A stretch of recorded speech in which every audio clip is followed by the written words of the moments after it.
Goeiemôre. Jy luister na die 47ste oordenking in die reeks deur die oë van 'n kind. Ons tema vanoggend is 'n gesprek met die dood. Ons nader nou die einde van die Klein Prinsie as 'n reeks. Ons sal DV Vrydag klaarmaak met die Klein Prinsie voordat ons na die kort vakansie met 'n nuwe reeks begin. Ek moet erken, toe ek die eerste keer hoofstuk 26 gelees het en ook die tweede keer, het die inhoud hiervan my aan die een kant verwar en aan die ander kant het dit my ontstel. Maar ek het dit soos 'n groot mens gelees. Luister mooi wat hier gebeur. Indien 'n mens die gebeure letterlik verstaan, is dit inderdaad hartseer en hartverskeurend. Maar simbolies is daar iets baie dieper besig om te gebeur. Kom ons kyk of julle dit kan hoor. Kom ons kyk of ons deur die oë van 'n kind kan kyk wat gebeur. Ek lees vir ons voor uit die Klein Prinsie, hoofstuk 26. Langs die put was daar 'n bouvallige ou klipmuur. Toe ek die volgende aand van die werk af terugkom, sien ek my Klein Prinsie van ver af daar sit met swaaiende voete en ek hoor hom praat. So, jy onthou dit nie? Vra hy. Dit is nie die regte plek nie. Dit het gelyk asof 'n ander stem hom antwoord want hy sê, ja, dit is die regte dag, maar dis nie die regte plek nie. Ek stap na die muur. Ek kan nog steeds niemand sien of hoor nie. Tog antwoord die Klein Prinsie weer. Sekerlik. Jy sal sien waar my spore in die sand begin. Jy moet net daar vir my wag. Ek sal vanaand daar wees. Ek is 20 meter van die muur af en kan steeds niks sien nie. Die Klein Prinsie sê weer, na 'n stilte. Het jy goeie gif? Is jy seker jy sal my nie lank laat ly nie? Ek steek vas met 'n knop in my keel, maar ek verstaan steeds nie wat aangaan nie. Ag, gaan nou weg, sê hy, ek wil afklim. Toe ek afkyk na die onderkant van die muur, kry ek koue rillings. Een van daardie geelslange wat jou binne 30 sekondes kan doodmaak, het opgeseil in die rigting van die Klein Prinsie. Terwyl ek my hand in my sak steek om my revolver uit te haal, hardloop ek, maar die geraas wat ek maak, laat die slang saggies in die sand neergly, soos 'n waterstraal wat ophou om te spuit, en doodluiters tussen die klippe verdwyn met 'n metaalagtige geluid. Ek bereik die muur net betyds om my klein knapie, die Prinsie, spierwit so sneeu in my arms te vang. Wat gaan hier aan? Praat jy nou met slange? Ek maak sy goue serp wat hy altyd dra los. Ek maak sy slape nat en laat hom drink. Ek weet nie wat om vir hom te sê nie. Hy kyk my ernstig aan en sit sy arms om my nek. Ek voel sy hart klop soos die van 'n sterwende voeltjie nadat hy met 'n geweer geskiet is. Hy sê vir my, ek is bly jy het uitgevind wat fout was met jou vliegtyg. Jy kan nou huis toe gaan. Hoe weet jy? Ek het op die punt gestaan om vir hom te sê dat ek teen alle hoop in my herstelwerk geslaag het. Hy antwoord glad nie my vraag nie, maar voeg by. Ek gaan ook vandag huis toe. Toe, weemoedig. Dis net baie verder. Dit is baie moeiliker. Ek het duidelik gevoel dat iets buitengewoon besig was om te gebeur. Ek het hom soos 'n klein kindjie in my arms vasgehou. En tog het dit vir my gevoel asof hy reguit in 'n afgrond wegsak, sonder dat ek iets kon doen om hom te keer. Hy het 'n ernstige kyk in sy oë. Sy gedagtes is baie ver weg. Ek het jou skaap. Ek het die krat vir die skaap. Ek het die snoetmasker. En hy glimlag weemoedig. Ek het lank gewag. Ek het gevoel dat hy bietjie vir bietjie weer begin warm word. Kleine man, jy was bang. Natuurlik was hy bang, maar hy lag saggies. Ek sal vanaand baie banger wees. Die gevoel van die onafwendbare het my bekruip soos 'n dief in die nag. Ek het besef dat ek nie die gedagte kon verdra om nooit weer daardie lag te hoor nie.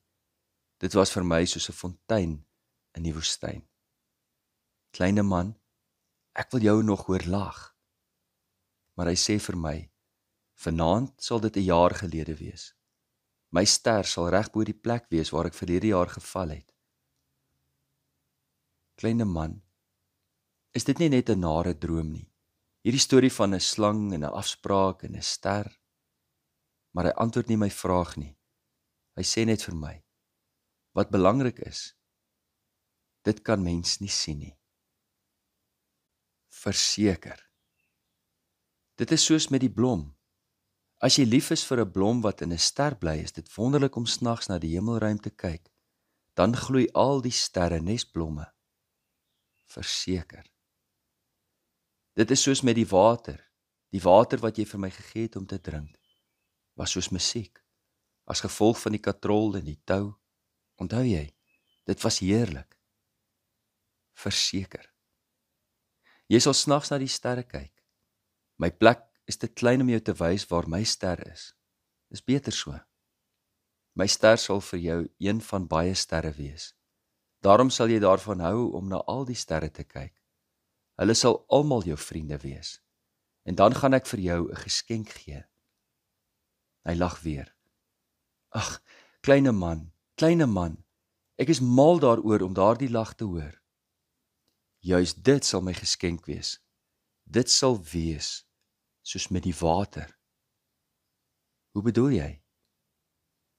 Sterre het vir almal 'n ander betekenis. Vir sommige wat reis is die sterre gidse. Vir ander is hulle niks anders as liggies nie. Vir ander wat geleerdes is hulle vraagstukke. Vir my sakeman was hulle goud. Maar al daardie sterre is stil. Jy sal sterre hê soos niemand anders nie. Hoe bedoel jy? As jy snags na die hemel kyk, sal dit vir jou lyk asof al die sterre lag, aangesien ek in een van hulle woon, en in een van hulle lag. Jy sal sterre hê wat kan lag. En hy lag weer. En wanneer jy uiteindelik troos gevind het, mens vind altyd troos, sal jy bly wees dat jy my geken het. Jy sal altyd my vriend wees. Jy sal saam met my wil lag. En jy sal af en toe jou venster oopmaak sommer vir die pret. En jou vriende sal verbaas wees om jou te sien lag terwyl jy na die hemel kyk. Dan sal jy vir hulle sê, ja, die sterre laat my altyd glimlag. Hulle sal dink jy is mal. Ek sal jou 'n lekker streep getrek het. En hy lag weer. Dit sal wees asof ek vir jou in plaas van sterre hope klein klokkies gegee het wat kan lag. En hy lag weer. Toe raak hy weer ernstig. Vanaand, jy weet, moenie kom nie. Ek sal jou nie in die steek laat nie. Dit sal lyk asof ek pyn het. Dit sal 'n bietjie lyk asof ek besig is om te sterf. Dit is so. Moenie daarna kom kyk nie. Dis nie die moeite werd nie. Ek sal jou nie verlaat nie. Maar hy was bekommerd. Ek sê dit vir jou, ook as gevolg van die slang. Hy moet jou nie pik nie. Slange is gemeen, hulle sal jou sommer pik vir die pret. Ek sal jou nie verlaat nie. Maar toe onthou hy iets wat hom gerus stel. Dit is waar dat hulle nie genoeg gif het vir die tweede pik nie. Daardie aand het ek hom nie sien vertrek nie. Hy het geluidloos verdwyn. Toe ek uiteindelik by hom uitkom, stap hy vasberade teen 'n vinnige pas. Hy sê net vir my, jy is hier. Hy vat my in die hand, maar iets kwel hom nog steeds. Jy was verkeerd. Jy sal pyn hê. Dit sal lyk asof ek dood is, maar dit sal nie waar wees nie. Ek het stil gebly. Jy moet verstaan, dit is te ver. Ek kan nie hierdie liggaam saamvat nie. Dis te swaar. Ek het stil gebly. Maar dit sal soos 'n verslete ou dop wees. 'n Ou dop maak mens mos nie hartseer nie. Ek het stil gebly. Hy het 'n bietjie moedeloos geraak, maar hy het nog 'n poging aangewend. Dit sal lekker wees, jy weet. Ek sal ook na die sterre kyk. Alle sterre sal putte wees met 'n geroeste katrol. Al die sterre sal vir my 'n drankie skink. Ek het stil gebly. Dit gaan soveel pret wees. Jy sal 500 miljoen klokkies hê en ek sal 500 miljoen fonteine hê. En toe bly hy stil want hy het gehuil. Ons is hier. Laat my toe om 'n tree alleen te gee. En toe gaan sit hy, want hy was bang. Toe sê hy, jy weet, my blom, ek is verantwoordelik vir haar. En sy is so swak. En sy is so liggelowig. Sy het 4 nietige dorings om haar teen die wêreld te beskerm. Ek gaan sit, want ek kon nie langer staan nie. Hy sê, nou ja, dis al. Hy huiwer nog 'n bietjie. Toe staan hy op. Hy gee 'n tree. Ek kon nie beweeg nie. Daar was 'n geel flits naby sy enkel. Hy bly 'n oomblik roerloos staan. Hy het nie geskree nie. Toe val hy stadig soos 'n boom wat neergevel word. Mens kon nie eers iets hoor nie, want die sand smoor alles. Nou ja, dit is die voorlaaste hoofstuk van die Klein Prinsie. Hoe het jy dit verstaan? Ons gaan minstens 2 oggende spandeer om die simboliek hiervan te ontsluit. Die opskrif vanmôre was 'n gesprek met die dood. Soos ons sal sien, sal die verskeie Bybelse temas hier na vore kom. En ons sal verstaan dat die dood wat hier ter sprake is, nie die dood is nie. Maar daarvoor moet jy wag vir môreoggend. Ons gebed vanmôre kom uit die Groot Gebedeboek en dis 'n gebed van Martin Luther. Hemelse Vader, hoe die dinge waarvoor ek vra deur U voorsien sal word, dit weet ek nie. Maar dat U sal voorsien, dit glo ek, want U het dit beloof. U het my geleer om te bid. Daarom weet ek, U sal sekerlik ook na my gebed luister. Hemelvader, dit is nie die verdienstelikheid van my gebed, wat my oortuig dat U sal hoor en antwoord nie, maar die sekerheid van U trou. In Jesus naam. Amen.